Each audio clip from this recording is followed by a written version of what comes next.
Namaste Awakening family. Thank you so much for joining me on this video. Again, getting used to this, especially being on YouTube. Yeah, okay, kind of like, I'm okay on Facebook, but I'm going to do this. So thank you so much. And the last video, got quite a few views, so I'm quite happy about that, and a few likes, and a few people subscribed. I'd like to put a subscribe button on the screen, but I'm fucking useless with technology, so I haven't got a clue. But anyway, so we're going to continue with this wonderful book, the one that obviously we read from yesterday, the Spiritual Awakening Process. And again, it so resonates everything on this chapter that we're talking about as well. It's absolutely amazing. Again, I spoke about when we're going through a spiritual awakening, if I knew what I was going through, I would have wrote this down. But obviously, for this to come along, it's absolutely amazing. And again, you get drawn to so many different things. So I'm really pleased that we can go through this together. And the one thing is, this part that they're talking about is the mental and emotional symptoms. These symptoms are shared by the majority of people experiencing awakenings. So again, there's 23, but I'm not going to go right through them all. But I'm going to give you the headings, and then obviously, so you can kind of understand, because if you go along and purchase this book, which I highly recommend, obviously, that'd be absolutely perfect. So again, you can also resonate with it as well. Now, the first one, obviously, that they're talking about is you are feeling as if your life is false.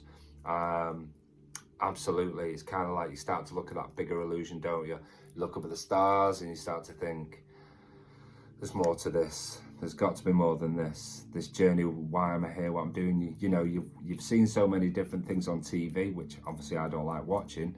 But, obviously as a kid and all that, and you saw this, Star Wars, Star Trek, and all the sci-fi stuff. And then obviously you've got all the films like The Matrix and so many different films like that. They start to make you think, don't they? They start to, so that's one of the big things as well. You crave for meaning and purpose. Again, when we do that, it's all about finding your soul and your meaning of life, if that resonates. You begin to ask deep questions. That's one of the great things, isn't it? Why am I here? What is the purpose of my life? Well, obviously we've just covered that. So, but it's definitely true in it. This is, it's about, you were given a physical body, yeah, as a spirit, having this human experience. Then, what was your purpose, from spirit to as an energy to come and have this experience? You realize that a lot of what you've been taught is a lie. Now, just quickly, obviously I can't understand that about other people's beliefs and cultures, okay? So again, absolutely no disrespect, but the one thing is, from our master teachers, okay, our master teachers, and then obviously from them, and obviously we've got our elders, the one thing is that sometimes like those teachings that they gave us, they didn't know themselves. Maybe they were kind of like, oh, don't know which way to go with this. And again, they raised these families with, and they had to do that with what tools they had. So I kind of understand it, but obviously now we're starting in 2020 to move things forward. So again, you feel completely lost and alone during awakening. Absolutely, because for me, a lot of it was to do with obviously depression, dark night of the soul, going through all this. And obviously within people that suffer sadly with mental health, depression and anxiety, it's a place where I wouldn't want anyone else to be. I've been there, I've lived in that dark place. It wasn't easy to get out of, but with the right people around me, I managed to get out. So it's kind of like, yes, we're, the suffering. And again, in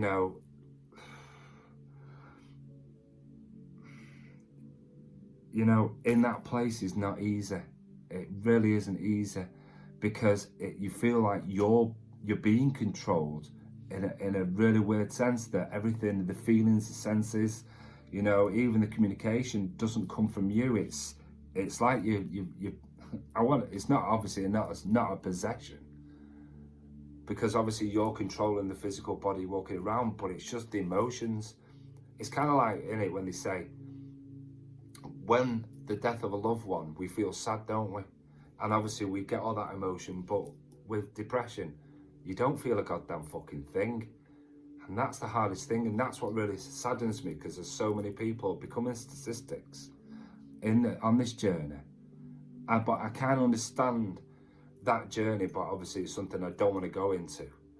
But, you know, everything, you know, things happen for a reason, and teachings are taught and lessons are there for us.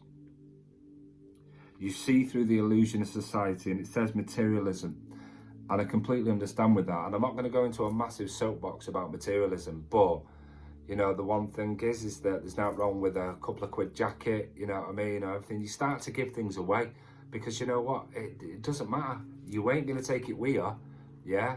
The one thing is if you're renting this body, yeah, what's the point of buying everything? Yeah, and also, you know, so you are unhappy because you see people unhappy. Absolutely is. And an empath, you know, you awaken to the unhappiness and suffering of others. And that's the most thing about, you know, sensitives, empaths, light workers, starseeds, Pleiadians, indigo children, rainbow children, crystal children. You know, there's so many different, obviously different names, but yeah, and you know, and you start to realise, and it starts to torment you, because you're thinking so many people. And the beautiful thing about an awakening is, there are those people who can, you know, be quite guarded and cut off, and then, you know, something special will happen to them, and they start to realise it, and even that's just part of that beautiful awakening. And again, people, the one thing is that the next one is you want to purge your life. You're sick and tired of feeling stranded, depressed, and hopeless. Suddenly you feel the need to simplify and declutter your life. It speaks volumes. You begin experiencing deep empathy and compassion. As you start paying more attention to the many hardships faced by humanity and nature alike, you develop more compassion, your inherent empathy is awakened, and you might find it hard to cope with the intensity of your feelings.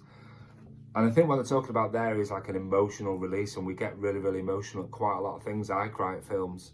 If I watch a really good feel-good film, that's the only thing that I'll watch on TV. And if I'm doing that, but it's something, you know what I mean? It's like it keeps me in check. But again, when I see people in pain, I'm crying as well, because I don't want it. Sometimes I've walked in and my wife, you know, she's watching Casualty. I can't watch anyone in pain. I can't, just like, I can't, because I don't want to see that, even though it's a TV show, I get that, and obviously he's watching it, but obviously I'll go reading or something, and it's kind of like, no, I just can't see it. Just don't like it. I don't like seeing people hurt. My desire, it says, your desire to be alone. You crave solitude, in other words, and you may have been once socially active, but now you prefer to be socially withdrawn. And so many people I talk to about this, just like they say, I don't like going people in. And you know what? It's true, yeah. And it's not being disrespectful to these people, but the one thing is, when you're going through the spiritual awakening, it's kind of like you start to realise who's telling the truth and who's telling a lie. And you kind of get that vibe, because as you start to heighten this energy and this awakening.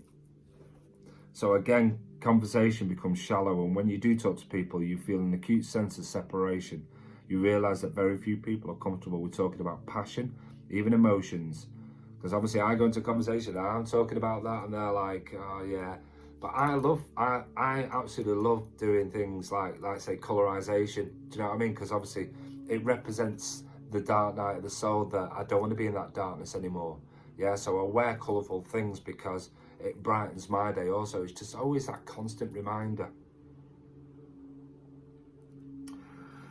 You want to quit your job, okay? And again, you know, so many people do, and they just think, I can't do this anymore. Do you know what? There's just something not right, and there's something bigger. And obviously when you start to be more intuitive, when you learn with your intuitive side, you start to realise that there's something bigger and better out there for you, even if you go self-employed. Do you know what I mean? But that's a massive leap of faith. But because everything that all the jobs that you've done, or the job you've done, you know, goes into that, you know, it no longer provides you with that fulfillment. Your thirst for authenticity, I'll try and say that again, and truth. Being true to yourself becomes your priority. You hate faking and putting on old masks that you used to wear. Absolutely. Because the one thing is, there's no point going back, is there? The one thing is, always speak your truth. And again, like, when it flows, yeah, and you're telling the truth, it's meaningful, isn't it? But when people are starting to cover things, as the thing, it's just like, no, there's no point lying to me, don't lie. The one thing that you'll find with a lot of people is that obviously no one likes a liar. But, I'd rather you tell me the truth with anything, as long as it's in a constructive way and it's and it's not a personal assassination. You become aware of your old negative habits.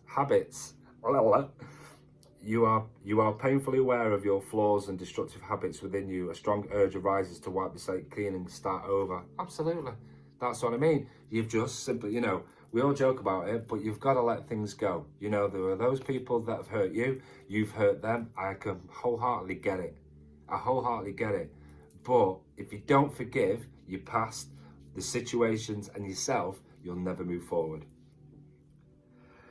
Here's the big one for you guys. Number 15, you experience anxiety and depression. You may go through deep bouts of existential depression or persistent anxiety, and the shock of plunging into your own awakening leaves you feeling unstable. You may be misdiagnosed with a mental illness. Uncertainty and fear follows you around everywhere. It's quite a big one, that, really, actually. Feeling unstable, because again, the one thing is that, yeah, we call it depression, spiritual depression, and you may be misdiagnosed with a mental illness. Well, so be it. Do you know what? I'd rather have gone through mental health to get where I am now, and I'm proud to have suffered with mental health in a funny kind of way, because it taught me so much. And it taught me empathy, sympathy, and compassion. You can't ask for more than that. And love. That's the biggest thing as well. You become more sensitive and everything impacts you more. You feel the energy of others more strongly and the pain of your loved ones more intensely. Funny enough, we just spoke about that. And the difficulties in life deeper than ever. However, at the same time, you feel a gloriously enhanced connection with animals and nature. That's the biggest thing in it. Everything is alive. Everything is alive. Yeah, everything is energy. So the one thing is that ant or that fly, or I understand you want to kill it because it's annoying you, but just think about it. Do you know what I mean? I understand obviously there's a balance in nature, but nature will deal with them. It's not your right to take a life. You want to make a world a better place. When all is said and done, you want to leave the world a better place. You start thinking about the big picture. This longing to make a real impact translates to actively helping others or finding a purpose that aligns with this desire. You deeply want to understand who you are, and endless questions about your identity in your life. For example, who am I? Why was I born? 2 real reasons, yeah? And it's kind of like 2 real questions you want to ask yourself, like saying, 1, why was I born? And 2, what was my purpose? Absolutely, absolutely. Why am I here and what am I here to do? What is the purpose of my existence? As a result, you begin reading many self-help books and spiritual texts. Fair play. Your intuition is heightened. Gradually, you start to listen to the still small voice within, obviously with meditation, and you allow it to guide your decisions.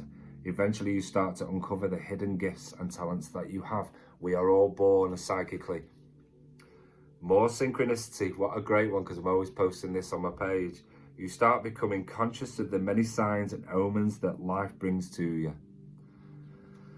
Life becomes so much receptive and interactive with you. Serendipity and deja vu increase, and you may even undergo numerous mystical experiences. Absolutely. Absolutely. Deja vu and the angelic synchronicities 11/11, 22/22, 2020, or 333. So many different out there. You feel more wonder and curiosity. The smallest things start to bring you joy, like a falling leaf or a spider's web or a child's laughter, a puddle. Life is no longer ignored. It is seen magical, amazing, beautiful. Absolutely. When we talk about, a child's laughter, we talk about, because sometimes obviously when we've gone through this journey, it's been wow. And the one thing is we never listen to inner child, do we? Do you know what I mean? That child's laughter is important because we've been so on this journey, we've been wanting to, have that fun and that laughter. And when we're not having that laughter, our children will bring it to us. So listen to your kids, because sometimes when they want to connect to your inner child, it's because they can see. You start to love unconditionally. As the barriers of the ego break down, you begin to love other people without expectation and conditions. And you lose interest in drama, conflict, and anything that perpetrates hatred. Absolutely. There's no point in hating anything, is there? Do you know what I mean? If people, I can't change people's perceptions. I can't change people's minds. But yeah, loving unconditionally, I don't like conflict. I don't even like confrontation anymore. It's a case of, listen, if you're angry with me, if you've got an issue with me, then this is what I'm going to say to you. Please calm down, because I'll talk to you there. I'm not prepared to give you or accept your gift of anger, okay? If you want to talk to me, and I'll rationalize it with you. But if you want to go into anger, I'm not prepared to. It's just something I won't. I'm not going to give my personal power away, because I've worked so hard on myself, like so many other people, amazing people of the, on this earth plane, that are working on themselves, not to anger.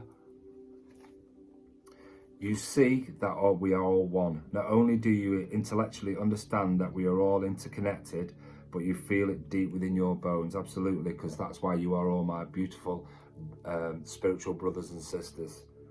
You realize that our thoughts and beliefs influence reality, and that we are all fragments of one great whole, and that is the spirit. Absolutely, we are all energy. Having experienced that we have this oneness, you find peace at last, and sometimes this stage can take years or even an entire lifetime to experience, but you will experience increasingly longer moments of blissful expansion as you progress. As you can see, the spiritual awakening process is a profound, life-changing experience. We undergo changes on all levels: the body, the heart, the mind, and the soul. And whilst these shifts can be disturbing at first, they are beginning of a great metamorphosis and adventure, and we'll explore 3 parts of this spiritual adventure in the next chapter. It's such a wonderful book, and it's got such a great energy and a great vibe. My vibe attracts my tribe, or your vibe attracts your tribe. It's one of those things, yeah. It's not easy, yeah. And it's like, and so many people want to start getting in this group that we're doing. And obviously I will be setting that up. But thank you for watching again. Hopefully you'll be able to understand some of it or all of it. It's perfect. But thanks for joining, and namaste to you all, and enjoy the rest of your day. Stay safe. Bye for now.